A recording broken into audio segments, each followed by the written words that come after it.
রাসূলুল্লাহ সাল্লাল্লাহু আলাইহি সাল্লাম বলেছেন, শক্তিশালী সেই ব্যক্তি নয় যে কুস্তিতে অন্যকে হারায়, বরং প্রকৃত শক্তিশালী সেই ব্যক্তি যে রাগের সময় নিজেকে নিয়ন্ত্রণ রাখতে পারে। রাসূলের এই হাদিস অনুযায়ী রাগকে অবশ্যই নিয়ন্ত্রণ রাখতে হবে। কথায় বলে, রেগে গেলেন তো হেরে গেলেন। রাগ আমার আপনার সবারই আছে, এটা কিন্তু সেটা নিয়ন্ত্রণ করাই মুখ্য ব্যাপার। আমি আপনাকে বাজে কথা, মন্দ কথা, কটু কথা বলতে পারি।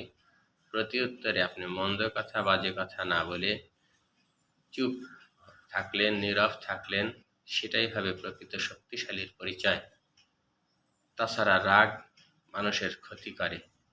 আল্লাহ পাক আমাকে আপনাকে সর্বাবস্থায় ধৈর্য ধারণের মাধ্যমে আল্লাহর সন্তুষ্টি অর্জন করা এবং সকল ক্ষতির হাত থেকে রক্ষা করার তৌফিক দান করুক।